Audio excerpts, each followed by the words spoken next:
अस्सलाम वालेकुम नाज़रीन, सियासत टीवी के प्राइम टाइम में आप सबका तहे से इस्तकबाल है। मैं हूं फरजान अहमद। सबसे पहले पेश है प्राइम टाइम की हेडलाइंस। तेलंगाना में होटल की खुसूसी नजरसानी एसआईआर मुहिम तवक्कुआत के मुताबिक नहीं बढ़ रही है आगे। मुहिम शुरू हुए 15 दिन गुजर गए, अब तक सिर्फ 18% एनरोलमेंट फॉर्मों की डिजिटलाइजेशन मुकम्मल हुई। तेलंगाना में जारी एसआईआर अमल में अवामी बेदारी और वसी तर शमूलियत वक्त की अहम ज़रूरत। Association for protection of civil rights Telangana की आवाम से अपील। मैन्युफैक्चरिंग सेक्टर के लिए तेलंगाना साजगार, जर्मन सनअतकारों को रियासत में सरमायाकारी करने की तरगीब दी जाए। जर्मन बॉस से मुलाकात के मौके पर रियासती वजीर डी श्रीधर बाबू का बयान। रेवंत रेड्डी की इंडियन ओलंपिक एसोसिएशन के सदर और राज्यसभा रुकन पीटी उषा से मुलाकात। तेलंगाना को आलमी खेलों की मेज़बानी करना चाहिए, रेवंत का तासुब। शहीद ईरानी supreme leader Ayatollah Ali Khamenei Mashhad में रोज़े हज़रत इमाम रज़ा के अहाते में सुपुर्द खाक। लाखों अफराद ने की आखिरी रसूमात में शिरकत। और अमेरिका के ईरान पर ताज़ा हमलों के दौरान 14 अफराद की हिलाकत हुई। हमलों को ईरान ने करार दिया संगीन जंगी जुर्म। हेडलाइंस आपने देखी और पेश खबरों की तफसीलात शुरुआत करेंगे रियासती खबरों से। तेलंगाना में होटल की खुसूसी नजरसानी एसआईआर मुहिम तवक्कुआत के मुताबिक आगे नहीं बढ़ सकी। मुहिम शुरू हुए 15 दिन गुजर गए, लेकिन अब तक सिर्फ 18% इनरोलमेंट फॉर्मों की डिजिटलाइजेशन मुकम्मल हुई, जिस पर हुकाम में फिक्रमंदी है। सुसरवी की अहम वजह होटल लिस्ट में नामों की बेशुमार गलतियाँ हैं। इनरोलमेंट फॉर्म जमा कराने की आखिरी तारीख 24 जुलाई है। ऐसे में बाकी सिर्फ 15 दिनों में 100% निशाना हासिल करना एक बड़ा चैलेंज है। देही इलाकों में बूथ लेवल अफसरान ने तकरीबन तमाम वोटरों तक घर घर जाकर एनरोलमेंट फॉर्म पहुंचाए, लेकिन वोटरों से वापस मौसूल होने वाले फॉर्मों की डिजिटलाइजेशन का अमल इंतहाई सुस्त रफ्तार है। पहले 2 हफ्तों में सिर्फ 16% काम मुकम्मल हुआ, जिसकी वजह से 84% फॉर्म मुकर्ररा मुद्दत में मुकम्मल करना बड़ा मुश्किल काम नजर आ रहा है। डिजिटलाइजेशन के अमल में देही और शहरी इलाकों के दरमियान वाज़ेह फ़र्क है। रियासत के देही अजला इस मामले में बेहतर कारकर्दगी दिखा रहे हैं, जबकि जीएचएमसी हैदराबाद और दीगर बड़े शहरों में यह अमल इंतहाई सुस्त रफ्तारी के साथ जारी है। तेलंगाना में जारी एसआईआर अमल में अवामी बेदारी और वसी तर शमूलियत वक्त की अहम ज़रूरत है। Association for protection of civil rights Telangana के ज़ेर एहतमाम हथीपट्टनम हैदराबाद में वाक़ रियासती दफ्तर में एक प्रेस कॉन्फ्रेंस हुई। प्रेस कॉन्फ्रेंस से APCR तेलंगाना के रियासती सेक्रेटरी डॉक्टर शेख मोहम्मद उस्मान और लीगर इंचार्ज जनाब मोहम्मद कलीमुद्दीन ने तफसीली बयान दिया। उन्होंने रियासत में जारी एसआईआर के अमल की अहमियत, नज़ाकत और हसासियत पर रोशनी डाली। अवाम, समाजी कारकुनों और हुकूमत के लिए एक जामे लाएहमल और मुतालबात पेश किए। मीडिया से गुफ्तगू में डॉक्टर शेख उस्मान ने हुकूमत तेलंगाना खासतौर पर रेवंत रेड्डी से पुरजोर अपील की कि वो इस एसआईआर अमल को अवामी मफाद में आसान बनाए। पड़ोसी रियासत कर्नाटक में अवाम की सहूलत के लिए फौरी रिहायशी सर्टिफिकेट जारी करने का एक बेहतर निज़ाम कायम किया गया है। इसी पर तेलंगाना में भी अमल किया जाए ताकि गरीब और ज़रूरतमंद शहरी जिनके पास सिविल वक्त मुकम्मल दस्तावेज़ात नहीं है, वो कानूनी तौर पर राहत पा सके और इस अहम जमहूरी अमल यानी एसआईआर का हिस्सा बन सके। तेलंगाना हुकूमत के मुशीर बराए अखिलती उमूर और साबिक़ वज़ीर मोहम्मद अली शबीर ने कहा कि अगर अवाम गफलत और लापरवाही करेंगे तो तेलंगाना में भी मगरबी बंगाल जैसे हालात हो सकते हैं। उन्होंने मुसलमानों पर जोर दिया कि वोटर लिस्ट की खुसूसी नजरसानी एसआईआर मुहिम में भरपूर हिस्सा लें और अपने वोटर इंदराज को यकीनी बनाएं। कामारेड्डी की विद्यानगर कॉलेज में वाक़ बिलाल मस्जिद में नमाज जुमा के मौके पर खिताब में मोहम्मद अली शबीर ने कहा कि अगर BLO घर आएँ तो उनके साथ खुश अखलाक़ी से पेश आएँ और एसआईआर फॉर्म ज़रूर भरकर जमा करवा दें। अगर किसी का नाम वोटर फहरिस्त में शामिल न रहा तो मुस्तकबिल में मुख्तलिफ सरकारी फलाही स्कीमों से भी महरूम होने का अंदेशा है। उन्होंने कहा कि फ़िरका परस्त ताकतें NRC जैसे इक़दामात के ज़रिए मुल्क में खौफ फैलाने की कोशिश में हैं, इसलिए आवाम को होशियार रहना चाहिए और अपने जमहूरी हुकूक़ का तहफ़्फ़ुज़ करना चाहिए। उन्होंने कहा कि तेलंगाना गंगा जमनी तहज़ीब, भाईचारे और मजहबी हम आहंगी के लिए मशहूर है। इस रिवायत को बरकरार रहने के लिए आवाम को शऊर बेदारी से काम करना होगा। मैन्युफैक्चरिंग सेक्टर के लिए तेलंगाना सबसे ज़्यादा साजगार है। जर्मन सनअतकारों को रियासत में सरमायाकारी की तरगीब दी जाए। रियासती वज़ीर IT श्रीधर बाबू ने जर्मनी के एक आला सतही वफ़द से मुलाकात के मौके पर यह बयान दिया।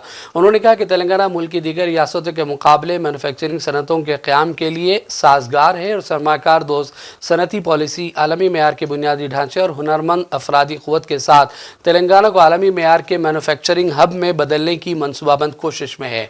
जर्मन वफ़द के दौरे के मौके पर दोनों फरीक़ों ने तेलंगाना और जर्मनी के दरमियान बाहमी ताल्लुकात को मुस्तहकम करने बातचीत की। श्रीधर बाबू ने सनअती तरक्की को तेज करने के लिए तेलंगाना हुकूमत की पॉलिसी और सनअतों को दी जाने वाली मुराद पर रोशनी डाली और तेलंगाना में सरमायाकारी के लिए जोर दिया। चीफ मिनिस्टर तेलंगाना रेवंत रेड्डी ने इंडियन ओलंपिक एसोसिएशन की सदर और राज्यसभा रुकन पीटी उषा से मुलाकात की। इस मौके पर रेवंत ने कहा कि तेलंगाना को आलमी सतह के खेलों की मेज़बानी के मौके मिलना चाहिए। उन्होंने हैदराबाद का हवाला भी दिया और कहा कि यहाँ ओलंपिक खेल कराए जा सकते हैं। तेजी के साथ शहर और रियासत तरक्की के रास्ते तय कर रही है। तेलंगाना के नए चीफ सेक्रेटरी संजय जाजू ने Musi river front development project के पहले मरहले यानी फेज 1 के कामों का जायजा लिया। सैलाब से बचाव, सीवरेज ट्रीटमेंट, लैंड डेवलपमेंट और मरबूत बुनियादी ढांचे की मनसूबाबंदी पर तवज्जो दी। चीफ सेक्रेटरी ने मौके पर जाकर प्रोजेक्ट से जुड़े अहम मुकामात का दौरा भी किया। उनमें Osman Sagar, Narsingi sewerage treatment plant site, Gandhi Sarovar project का इलाका भी शामिल है जो रियासती हुकूमत की नदी की बहाली और अर्बन रेजिलेंस की पहल का हिस्सा है। उन्होंने प्रोजेक्ट को नाफिज करने के लिए Musi river front development corporation limited, Hyderabad metropolitan water supply and sewerage board और दीगर मुतालिका इदारों के अफसरान के साथ तफसीली मीटिंग भी की।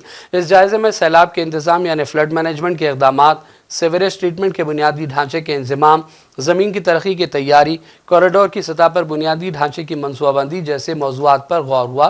चीफ सेक्रेटरी ने जोर दिया कि मूसी नदी की तवील मुद्दती पायदारी और माहौलियाती बहाली को यकीनी बनाने के लिए हैदराबाद को मुस्तकिल फ़ायदा पहुँचाने के लिए बाहमी तालमेल के साथ बेहतरीन मनसूबा तैयार करते हुए इक़दामात किए जाए।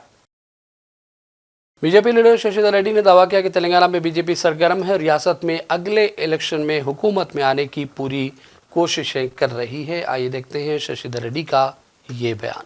The central leadership of the Bharatiya Janata Party is making very serious efforts to position the party in Telangana so that it can come to power in the coming assembly elections.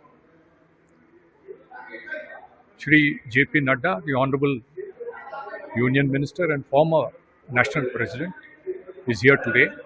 I think it is a part of this efforts that the National Party is making. He spoke to us. It was a very informal kind of a thing, and then people feel motivated that he was here, and I think it will add to the enthusiasm of the people, add to their determination to work hard so that Bharatiya Janata Party can form the next government in Telangana state. Ram मंदिर नजराना चोरी मामले पर तेलंगाना कांग्रेस के senior leader Hanumant Rao ने media से तफसीली बातचीत की। उन्होंने कहा कि राम मंदिर की तामीर से पहले और बाद में अकीदतमंदों ने बड़ी रकम इकट्ठा की। इसमें नकद अतियात और सोना भी शामिल था। इन रकूमात को मंदिर के लिए इस्तेमाल करने के बजाय ज़मीन की खरीदारी और रियल एस्टेट की सरमायाकारी में इस्तेमाल किया गया। हनुमंत ने मोदी समेत बीजेपी के लीडरों पर शदीद तनकीदें की। Janmabhoomi trust in Ayodhya, there is a lot of corruption, loot like anything. The Ayodhya construction before also they have taken lot of money from the various people, and after constructing the Rama Janmabhoomi there is a lot of money, undi money. People have given some of the ornament, the gold. That money also they have taken. And also blackmail, the money was taken into various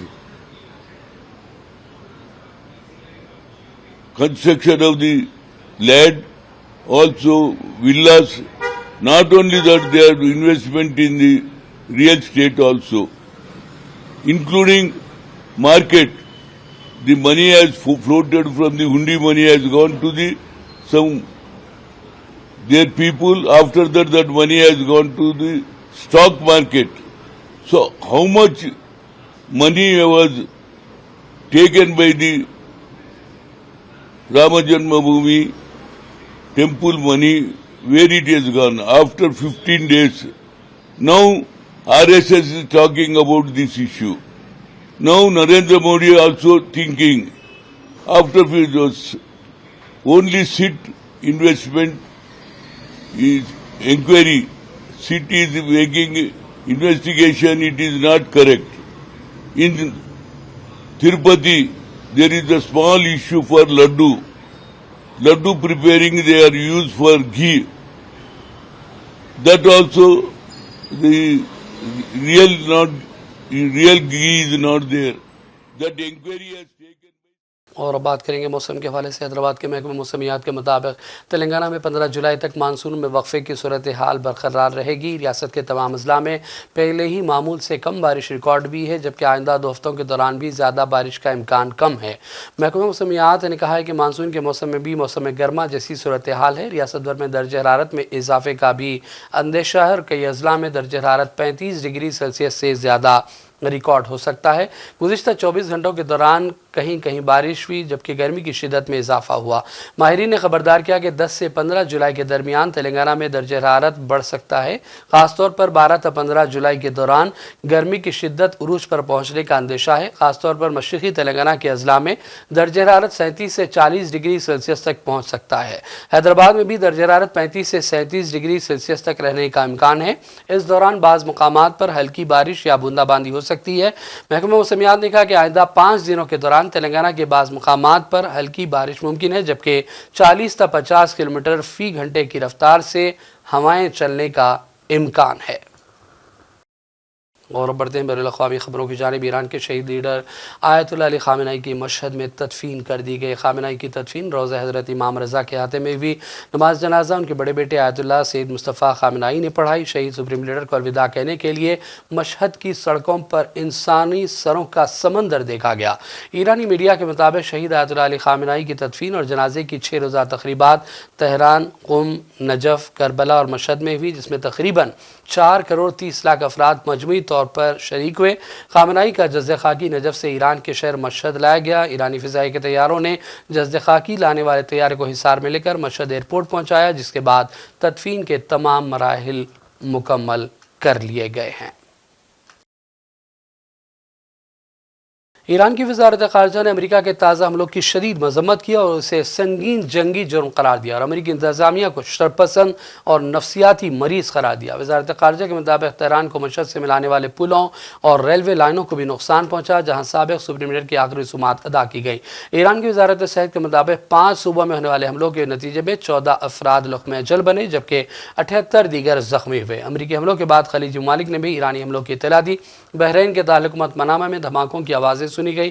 Kuwait نے آنے والے میزائلوں اور drones کو تباہ کرنے کا دعویٰ کیا، جبکہ قطر نے سیکیورٹی الرٹ جاری کیا۔ یاد رہے کہ جمعرات کو بھی ایران کی جنوبی بندرگاہ کناک میں بھی دھماکوں کی آوازیں سنی گئی۔ ایک مقامی عہدیدار نے ایرانی میڈیا کو بتایا کہ بحریہ کے ایک اڈے پر دشمن نے حملہ کیا۔ اس دوران امریکی محکمہ دفاع کے ایک عہدیدار نے کہا کہ امریکہ نے گزشتہ چند گھنٹوں کے دوران ایران میں کوئی حملہ نہیں کیا ہے۔ وزیر اعظم نریندر مودی اور آسٹریلیا کے وزیر اعظم اینتھونی البانیز نے جمعے کو میلبورن کرکٹ گراؤنڈ کا دورہ کیا اور دونوں ممالک کے درمیان کھیلوں میں تعاون سے اتفاق کیا۔ روڈ میپ جاری کیا گیا۔ اس موقع پر دیگر شخصیات بھی موجود تھیں۔ وزیر اعظم مودی نے کہا کہ ہندوستان اور آسٹریلیا بین الاقوامی کھیلوں کی ایک اہم دہائی میں ساتھ ساتھ داخل ہو رہے ہیں، جس میں ہندوستان 2030 میں دولت مشترکہ کھیلوں کی میزبانی کرے گا۔ ہماری مترتا کی گرمجوشی ہے اور فیوچر چیمپئنز کی انرجی ہے۔